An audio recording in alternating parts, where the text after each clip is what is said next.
Welcome to Move the Chains with Jonathan Rivers on Fox 54, sponsored by Realtree.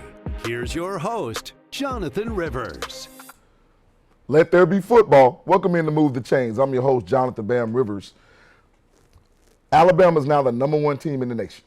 They're going to be taking on Vanderbilt today. And after beating Georgia, everybody thinks they're a championship contender. I already thought that, and I'll go into that in more detail. But my question is, am I taking Bama or the field? I'll definitely answer that for you. And full reaction to Bucs, Falcons from Thursday night.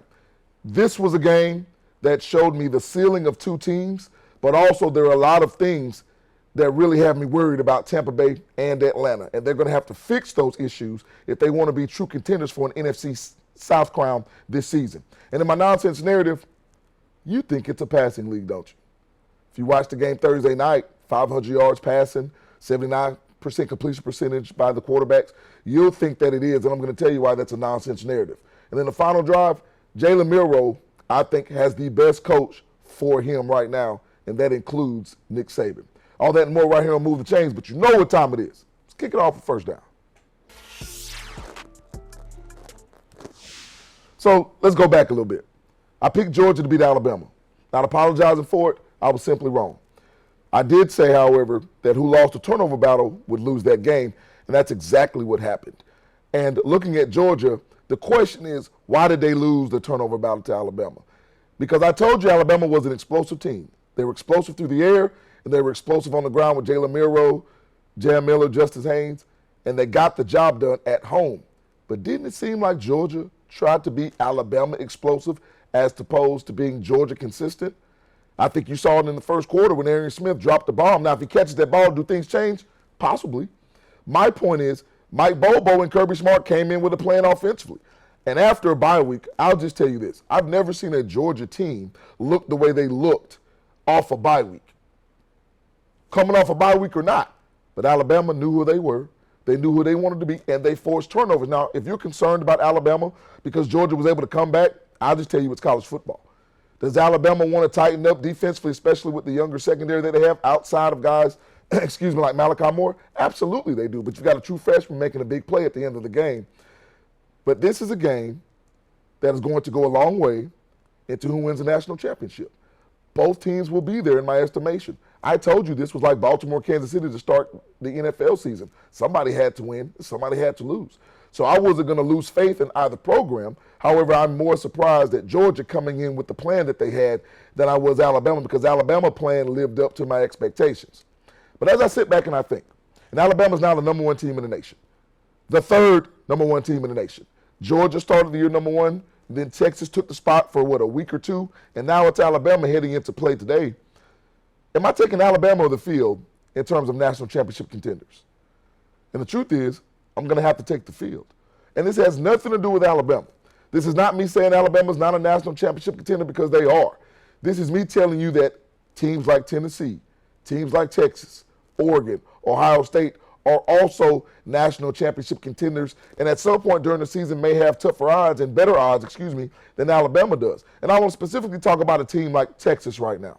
We know that the war of attrition already hit them at the running back spot before the season even started, but they've got two of the best quarterbacks in the nation in Quinn Ewers and Arch Manning. You're looking at Tennessee right here. Dylan Sampson, Nico Iamaleava, everybody talks about Brew McCoy, Squirrel White, that offense. Everybody loves it. They're an offense that spreads you out to run the ball down your throat. Tennessee is the best defensive team in America, in my estimation. The best.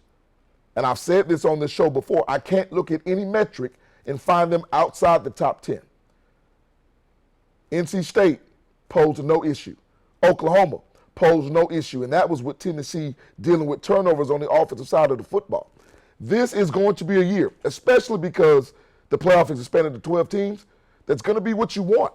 It's going to be interesting. And I haven't mentioned teams, to me, that are second tier. Michigan is a second tier team in terms of a national championship contender. I'd put Ole Miss in that tier.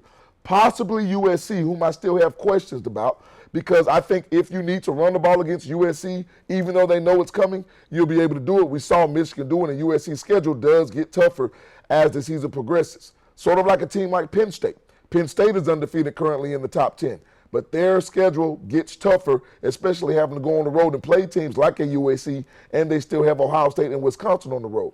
So Alabama is phenomenal. Jalen Miro, he's at a lot of people's top of their Heisman list. And I don't necessarily talk about Heisman lists this early in the season, and yes, it's still early, because I understand that, like in Alabama, you still have teams that you have to go on the road and beat. You still have to beat a team like Oklahoma. You still have to beat a team like, presume, Tennessee. And I told you I think Tennessee, they're no longer a sleeper. That's the only thing that I'll say I made a mistake on calling Tennessee this year was my sleeper pick. They are a legit national championship contender. Alabama, Georgia, Tennessee, Ole Miss. All of these teams in the SEC are going to be vying for a playoff spot because remember, guys, I think the SEC can get 3 or 4 teams in the playoff. The question is, what 3 or 4 teams will it be? Because there will be a good team, a phenomenal team that may have 2 losses that may not make the playoff because of the schedule they'll have to play. And regardless of what you say about good losses, you're going to have good wins. Congratulations to Jalen Miro and the Alabama Crimson Tide for beating Georgia last week. But you'd be surely mistaken if you think Georgia is going to be dead. They're going to get right against Auburn, and they're going to have to contend with this difficult schedule as well. And Alabama, even in that win, I think will continue to ascend. But remember, I said 2 things about Bama before the season started. If you think they're going to be the Bama that was under Nick Saban, you're crazy. And if you think they're not a national championship contender, you're crazy. Both things thus far have proven to be true. All right, when we come back from the break, full reaction to Falcons Bucs from Thursday night. These teams are NFC South contenders, but what do they need to do to be NFC and possible Super Bowl contenders? We'll talk about it right here on Move the Chains right after this.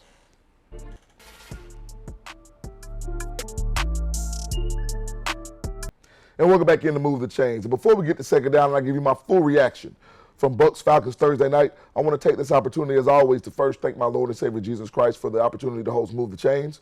Secondly, I want to thank you, the fans, continuing to get people that come up to me in the community and when I'm out and about and say how much they love the show. I truly appreciate your love and your dedication to watching the show.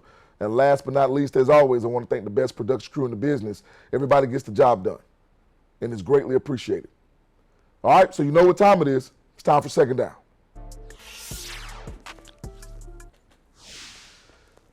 So I guess the one thing you can't say about the Thursday night game between the Bucs and the Falcons is that it was slow-paced and that it wasn't exciting. And I know a lot of you live for that, so congratulations that you got that kind of game. Now, it was an enjoyable game to watch on my end as well, but I'll tell you the truth of the matter in my estimation. I think that this was a game that was very well played, and at the same time, it was a game that was very poorly played. And it kind of broke down in segments. Because as I look at this game, and everybody wants to look at the stat line, and that's fine. Stats tell you part of the story, but they don't always tell you the full story. Kirk Cousins was phenomenal. With, I think, 42 of 58, 500-something yards, 4 touchdowns, and the interception that could have been another one, but it wasn't, and that's all that matters for Atlanta. But I want to ask this question. I'm going to pose the same question for different reasons for the Tampa Bay Buccaneers. If you're the Atlanta Falcons, it was a huge win. Every game you've played this year has been a one-score game, whether you've won or whether you've lost.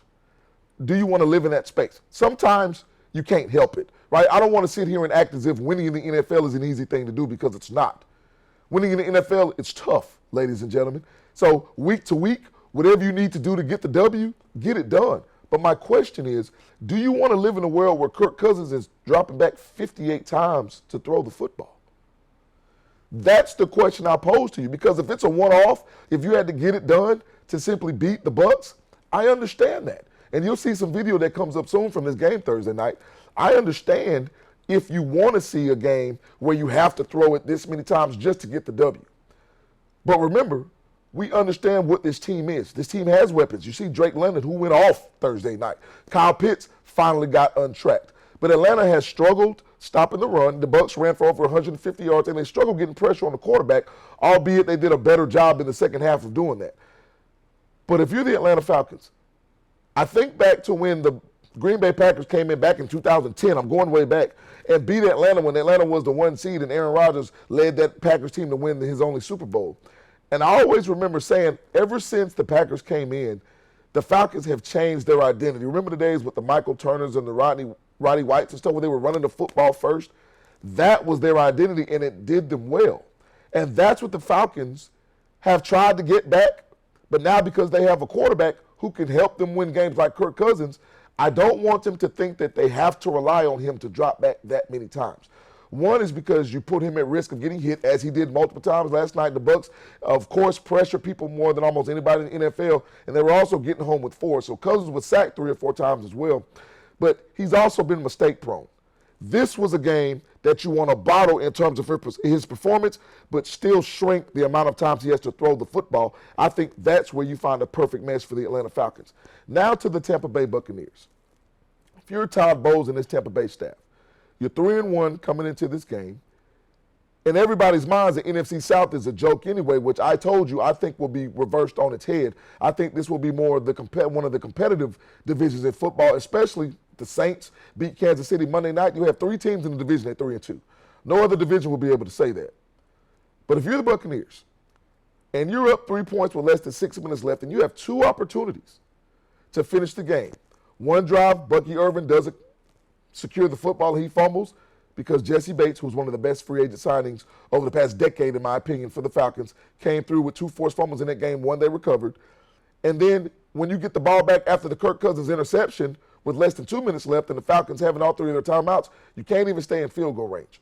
Those are the type of things that Tampa Bay has to fix. And we know they pressure so much because they have to play zone defense. Why? Because they don't have great man-to-man corners. Zion McCollum and Jamel Dean are not great man-to-man cover corners. They're just not. So if you're Tampa Bay, that's what you want to address in the draft and free agency moving forward. But as Kirk Cousins celebrates next to me, this is going to be a team in the Falcons that will only go as far as their identity takes them. And if you're Tampa Bay and you're the Baker Mayfields of the world and you're the Tampa Bay Buccaneers, you have to take this loss, eat it, and understand that you didn't finish and be better on the defensive side of football. And I think moving forward, this is going to be one of the most exciting races in the NFL. Could both teams get in? Absolutely. But you don't want to leave it to chance if you're Tampa Bay or if you're Atlanta. All right, when we come back from the break, it's my nonsense narrative. This game probably tells you it's a passing league. I'm going to come back and tell you why it's not. Back when we move the chains, right after this.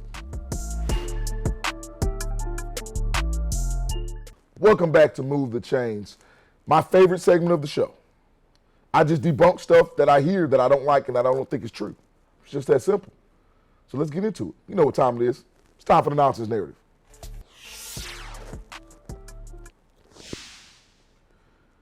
Chicks did the long ball. People love touchdowns.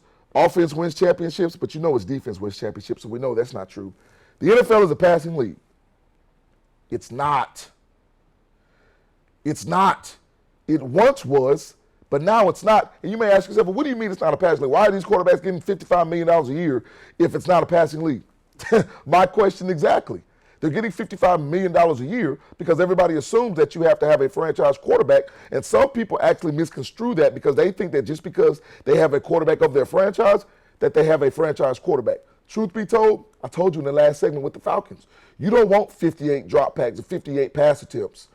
More than 58 dropbacks because they were sacks. You don't want that from your quarterback because the likelihood of him getting injured goes up. And if you have a quarterback getting paid $55 million a year and he gets hurt, a lot of these teams have terrible backup options. They don't want to do like I say and have 2 reputable quarterbacks on their roster. Don't care if you have to pay the backup a little bit more than you pay other positions. If it's the most important position on the field, why not make sure that it's solidified at the backup level as well? But you know how I also know that this is not a passing league? Because the numbers tell me so. Got a graphic right here for you. Throw it up, Ernest. Thank you.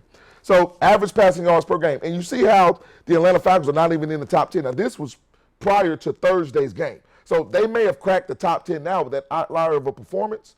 But what I'm telling you is that Seattle has the number 1 average passing yards per game team in the NFL. And it's not even 300 yards. Detroit, in my estimation, Houston, in my estimation, have 2 of the best quarterbacks in the NFL in Jared Goff and C.J. Stroud. And they don't get 260 per game. And do you know what team you don't see on this list? Do you see the Minnesota Vikings on this list? They're at number 10 at only 217. And you don't even see the Kansas City Chiefs. And those are the 2 teams that are currently undefeated. So what does that tell you? Maybe when everybody was trying to discredit the run game and running backs. Now, see, running backs and the run game are 2 different conversations because you can have 2 or 3 running backs, a la the Atlanta Falcons, and still have a dominant run game. You don't have to have one dominant player like the Eagles have Saquon Barkley, who has really saved their season thus far, right? You don't have to have one solid running back. Jonathan Taylor is keeping the Colts alive and a viable option to make the playoffs because he's such a good running back. But if you think that this is a passing league, you're mistaken because defenses have evolved. And the irony is they've evolved to go back to what they were before this passing attack when people were throwing for 400 yards in their sleep 6, 7, 8, 9, 10 years ago. Defenses understand that if I put two safeties deep and run a too-high safety look, whether I'm running man underneath or whether I'm running a zone defense, I'm going to make an offense go 10 or 12 yards. Ernest and I, the director of the show, were talking about it beforehand along with my producer, Josiah. The more you have to run plays in any given drive, the more likely you are to turn the ball over, to make a mistake because of holding. You saw it in the Bucs game last night, and you also saw it with the Falcons. So if you're a team that loves throwing the football, make sure you do it in an efficient manner because defenses are waiting for you to try to throw deep on them because they're going to take the ball and go the other way. It's the way defenses are playing now, and I don't think it's going to change for the foreseeable future. The more you see these quarterbacks getting paid this money, the less they're going to produce. And it's not because they're not good in some cases. It's because defenses are just that much better. All right, we'll be back with the final drive with more Move the Chains right after this.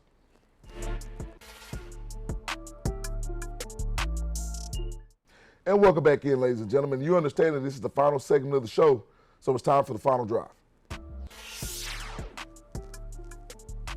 A lot of people are going to be upset when I say this, but that guy right there, Jalen Milroe, quarterback of Alabama, has the best coach that he could ever have in Kalen DeBoer, and that's including Nick Saban.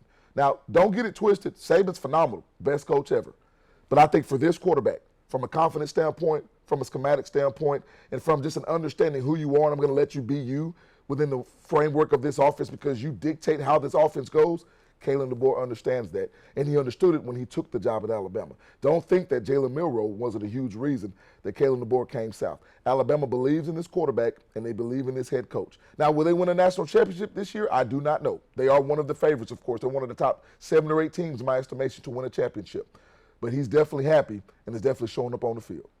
All right, don't forget, you can not only catch Move the Change right here on the Sports Leader WXTX Fox 54, but you can also catch us on YouTube. Subscribe to the channel. It's at Move_the_Change. Subscribe, like, share, comment, whatever you need to do. Make sure it happens because we're growing and it's phenomenal. All right, it's another banger for the best production crew in the business. I'm your boy, Jonathan Bam Rivers, and as always, until next time here on Move the Chains, God bless.